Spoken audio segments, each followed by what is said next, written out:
Hi guys, this is Andrew with rockclass101.com. Today we're going to be learning Ghost Riders in the Sky, but there's something that is very different about this arrangement. I've had a lot of members email me asking, how do I write a song? How do I write my own arrangements? I don't really even know where to get started, is basically what I get emailed a lot. And this arrangement was an idea based upon those emails.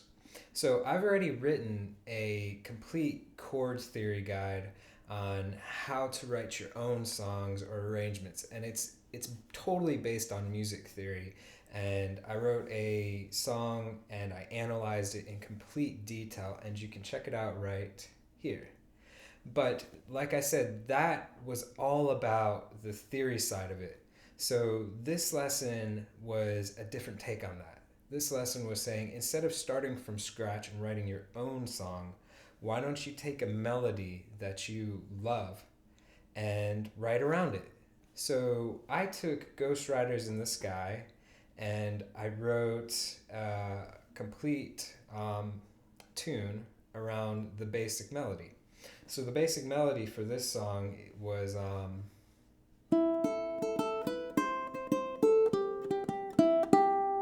right? So I basically took just that part, and I took the part that came after where it walked up. So I took those two sections of this song, and then the rest of it I just composed my own tune around. So this gives you guys a cool little idea. Instead of starting from scratch, starting with nothing, if you've never written a song before and you're like, what do I do? you know, it's less scary. Just take a song that you are familiar with and write something around that. So I hope this arrangement gives you guys that idea to do, and you can try your own songs. So this song will be more appropriately titled Variations on Ghost Riders in the Sky. So in this lesson, we're going to be learning the intro and the A melody. If you guys want to learn the complete arrangement, which includes the B melody, as well as get the tabs to follow along with, and access to that interactive tab player, which lets you highlight bars, loop bars, slow it down. It's a great asset in learning. You can get all of that at rockclass101.com. So let's go ahead and get started. Let's look at our intro.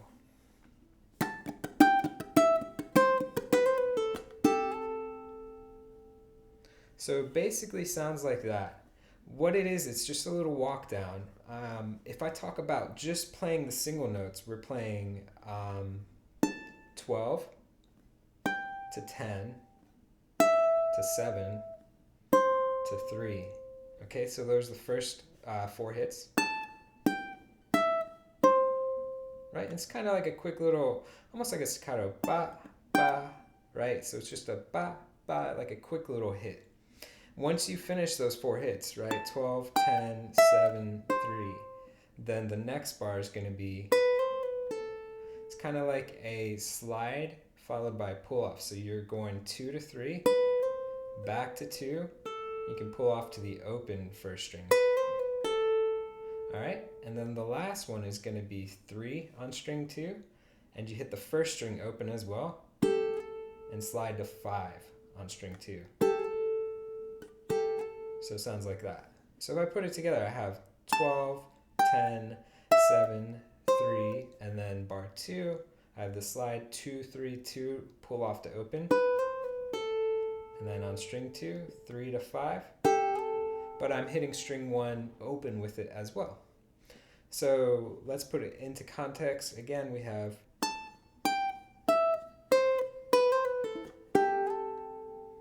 okay. Now, what makes it sound cool is that in between those hits, just the first bar, in between those first 4 hits, is adding some muted hits on the first string.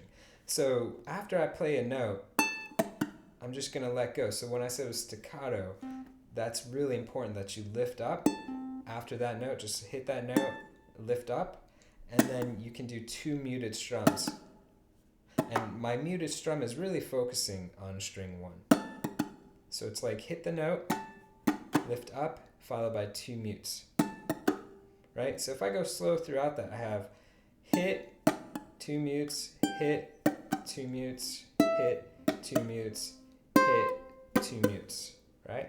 So that's for the entire first bar. Right, and you can see that I'm not really picking the first note, right? I'm kind of just like doing a downward strum stroke, but just really targeting that first string, right? And then followed by those 2 mutes. So it sounds like that. I slow it down. Okay. After that, you can just play the rest of it normal. Right? So it's going to hang on that open for just a bit. Right? And then you add the slide. And then hang on that for a bit. And then it goes into our A melody. So one more time for the intro slow.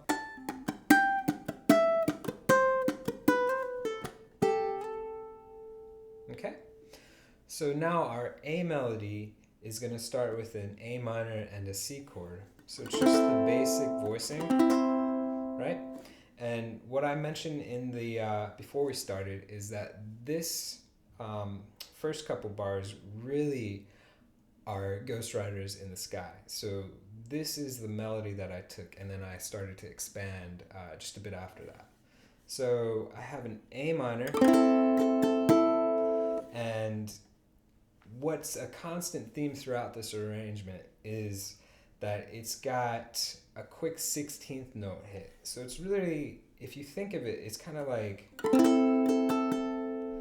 strum, oh, oh, oh. So that's kind of the theme that goes throughout this. Let me go ahead and just play the first couple bars, and we'll break it down after that.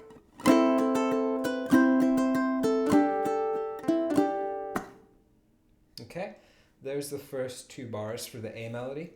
And basically what I'm doing is I'm doing a strum followed by those quick hits, right? So it's strum, 1, 1, 1, right? And the first string is all open.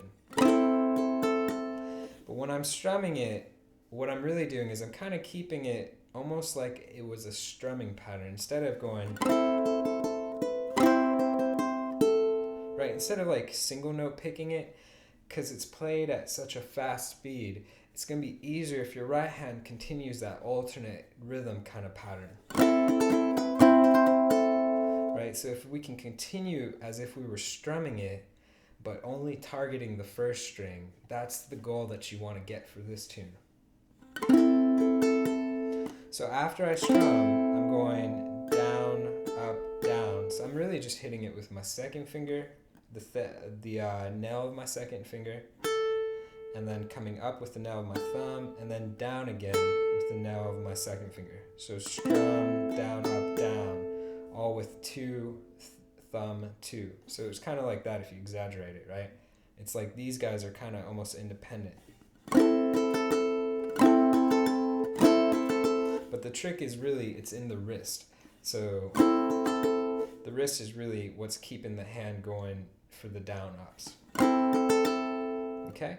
So I have strum, down, up, down, and then I'm going to add my ring finger to that second fret of string 1. And I can pick that one normal for right now, and then I'm going to move up to a C. Okay?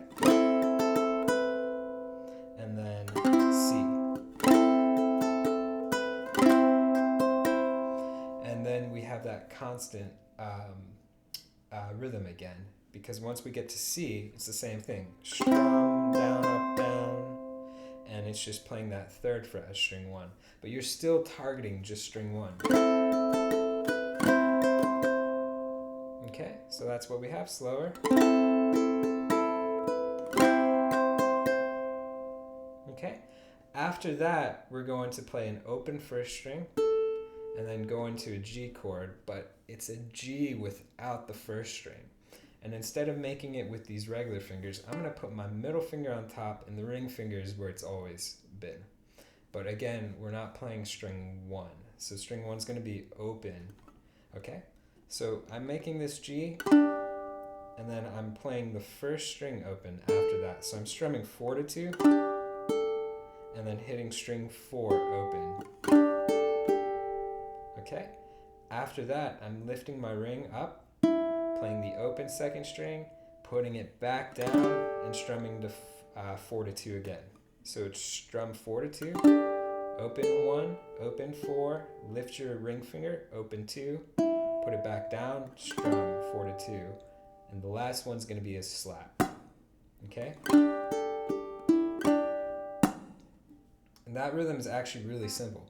1 and 2 and 3, slap. So the last two are quarter notes. Okay, if I put that together, guys, that's the first 2 bars.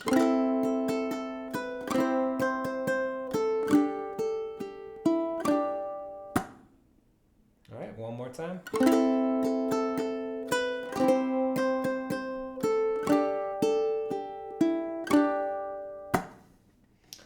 Now the next one starts the same, so it's going to go A minor to C again. The only difference is the last note is a walk up to 5. Okay, so I'm just moving that ring finger up from C to the 5th fret of string 1. And then we're going to go into this E minor chord, which is just our first finger flat on the 7th fret from string 3 down. Okay, so if you watch the walk up, we have, right, so I'm just quickly moving up with my index flat for that. Okay, so when we get to E minor, we're going to be doing some just regular picking out of this, and the lick's going to sound like this. Okay, so what I said in the very beginning too is that this is basically where my arrangement starts to become my composition, right? So up to this part right here, that first hit, the rest of this song is what I composed, right? So let's talk real quick about the idea I had in writing this, right? So I wanted to start with that basic melody, and from there, I knew I wanted to kind of continue the movement that it was going. So this song starts with this movement that walks up, and that's where we're at right now in learning it. And what I wanted to do with writing the rest of it is I wanted to do the opposite. So we walked our way up. I wanted to walk my way back for this arrangement, or this composition. So that's the idea I had for this A melody. And when we get into the B melody in part 2 of the lesson, I'll talk a little bit more about the idea I had for that composition. So going back from E minor, so we're going to strum 4 to 1. Then we're going to play out of this chord. The first one's going to be putting your middle finger on 8 on string 1. And it's a pull off, 8 to 7. Then take your pinky, put it on 10 on string 2. And then lift that up and play string 1. Followed by a slap. So it's strum 8, sev, 10, sev, slap.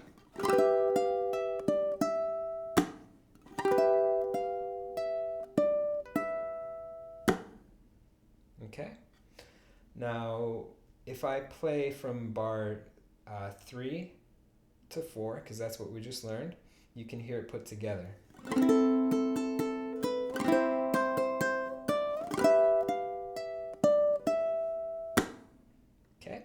Now starts that walk down that I was just talking about. So it's going to be a higher voicing of a C, and the C is just that basic G chord move up to the 7th, 8th fret. But instead of using 3 fingers like we would normally do for that G, I'm going to keep that bar because it's easy. If I go from E minor, all I have to do is add my middle finger to the 8th fret of string 2.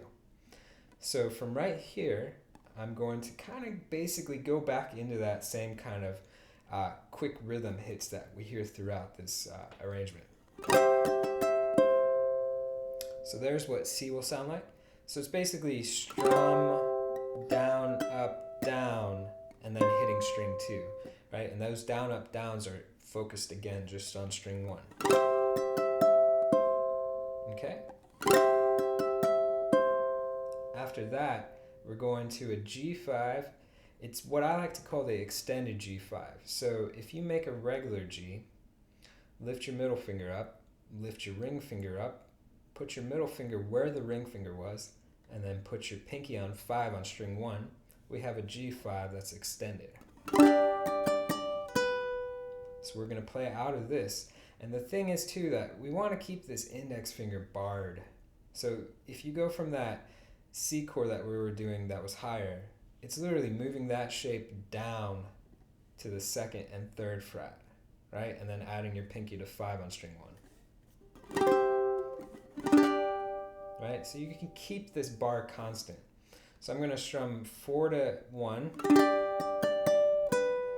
And then again, highlight that string 1 with that down, up, down. So strum, down, up, down, lift my pinky, and play string 1, right? And that's barred with the 2nd fret. So that's basically what we get. So if I take it from C, I have, remember the last hit's on string 2 there, to the G5, and the last hit's the 1st string barred. Okay, slower. Alright guys, so now we're into the last few bars of the song, and it's going to start with an A minor, but instead of our middle finger for that basic A minor, use your 1st finger there and put your ring finger on the 3rd fret of string 1. So it's a bit of a variation on an A minor. Alright, so from here we're doing the exact same pattern. So it's strum, down, up, down, and then we're going to add the 1st string open. Remember, all those hits again, they're still on string 1. Okay, so now we're going to go to an E7 chord. So all we have to do is move our 1st finger down a half step. So that's the 1st fret of string 4. Then take your middle finger, put it on fret 2 of string 3, and your ring finger on fret 2 of string 1, and our 2nd string will be open. So now we have an E7. So the pattern will not be played out of this chord. Instead, you're going to hit it once, and then you're going to lift that ring finger up, play the 1st string open, and then put it back down and play the 2nd fret of string 1 by itself. So in the context of the playing, this is what it sounds like from that A minor variation. Right? So it's pretty simple hit, just a quarter note followed by a couple 8th notes, right? So going from the higher C and walking our way down, it sounds like this.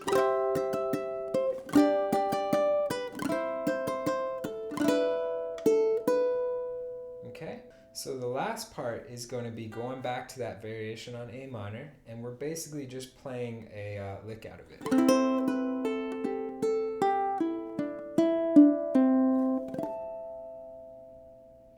Okay, so what I'm doing is I'm taking that A minor with the ring finger added, and I'm strumming 4 to 1, and then I'm putting my middle finger on 2 on string 1, and I'm doing a pull off to open. So strum 2, O, and then 3 on string 2, open 1, back to 3 on 2, and doing a pull off to open. So again, I have strum 2, O, 3, O, 3, pull off. Okay, next, middle finger goes on fret 2 of string 3, open 2nd, back to string 3, pull off to open, and then finally I can move up to the 12th fret and hit a harmonic on all 4 strings.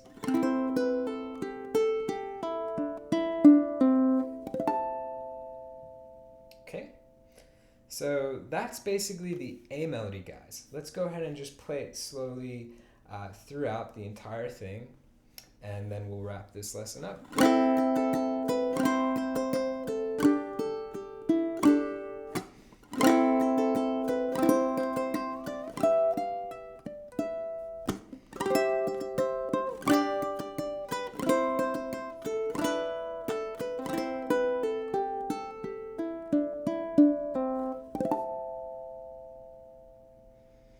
Alright Alright guys, so that's basically how this A melody sounds. And if you guys want to learn the second part, which is that B melody, to complete the full arrangement, you can go to rockclass101.com to get part 2 of the video lesson. And you can also get the complete tabs and access to that on-screen tab viewer, all at rockclass101.com. So I hope this lesson gave you a couple new ideas for writing your own songs. And what's also important to remember when you do write your own songs or arrangements is that understanding theory is really important, and it gives you a guideline of rules to follow, but rules can always be broken. And what really matters in songwriting is getting that emotion and the feeling and the melody and something that impacts the listener across. That's the most important thing about writing. So I hope you enjoyed this lesson, and I look forward to seeing you guys in the next one. Thanks.